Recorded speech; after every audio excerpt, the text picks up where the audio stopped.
เฮียนไปก็บ่ได้ใช้มีใบประกาศแล้วใบประกาศบ่ได้ช่วยหยังอยากเรียนอยากเฮ็ดเวียกเลยบ่อยากเรียนอยากหาเงินอยากชวนน้องๆทุกคนคิดนำกันว่าบางเทื่อการไปเรียนก็บ่ได้หมายถึงเราจะเสียเวลาไปทั้งหมดที่จริงความรู้สมัยนี้มันก็เรียนได้จากหลากหลายบ่อนแหละบ่ว่าจะเป็นจากอินเทอร์เน็ตจากการถามคนรู้ต่างๆแต่ว่าสิ่งหนึ่งที่ยังคงมีความหมายและก็สำคัญกับการเรียนก็คือการที่ได้เข้าไปใช้ชีวิต มหาลัยข้อยชื่อจอห์นนี่มังกรเพชรไสยศาสตร์ CEO ของม่วนผู้ร่วมก่อตั้งบริษัท Digital และก็ Luca อดีตนักศึกษาจากมหาวิทยาลัยแห่งชาติคณะวิทยาศาสตร์ธรรมศาสตร์ภาควิชาวิทยาศาสตร์คอมพิวเตอร์รุ่นปี 2013ข้อยเป็นคนหนึ่งที่ค่อนข้างใช้ชีวิตแบบ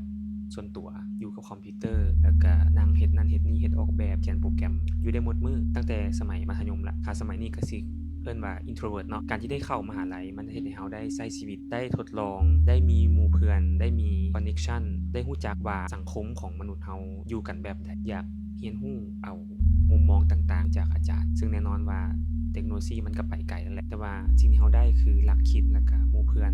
ในตอนที่เรียนในตอนนั้นที่สำคัญคือช่วงเวลาแหละเราบ่สามารถย้อนเวลากลับไปใช้ชีวิตแบบนั้นได้อีกแล้วเมื่อเราจบมาแล้วก็เริ่มเฮ็ดเวียกเริ่มเข้าสู่วัฒนธรรมขององค์กรการเฮ็ดเวียกต่างๆจริงๆข้อยก็เฮ็ดเวียกมื้อเดียวเนาะแล้วก็ตัดสินใจลาออกเพื่อมาร่วมเปิดธุรกิจซึ่งเป็นธุรกิจที่เกี่ยวกับคอมพิวเตอร์ก็คือ IT แล้วก็ดิจิทัลตอนนี้ก็เลยอยากเชิญชวนทุกคนเนาะที่อาจจะกำลังคิดอยู่ว่าสิเรียนต่อดีบ่น้องๆที่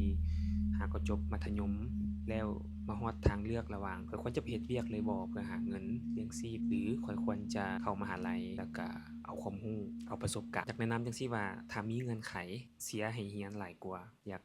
เสียให้ลองใช้ชีวิตแบบนักศึกษาลองเบิ่งมันคือพื้นที่ที่เฮ็ดให้เราได้ทดลองลองผิดลองถูกโดยมีหมู่เพื่อนรุ่นอ้ายรุ่นเอื้อยมีครูบาอาจารย์เป็นที่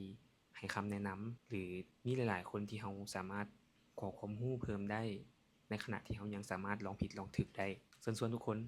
สมัครเพิ่นเปิดรับฮอดที่8สิงหานี้สำหรับมศเลือกสิ่งที่น่าจะเข้ากับตัวเองหลายสุดเลือกสิ่งที่ต้องการอยากจะเรียนรู้หลายสุดแล้วตั้งใจเชื่อว่าน่าจะเป็นประโยชน์หลายเลยแหละ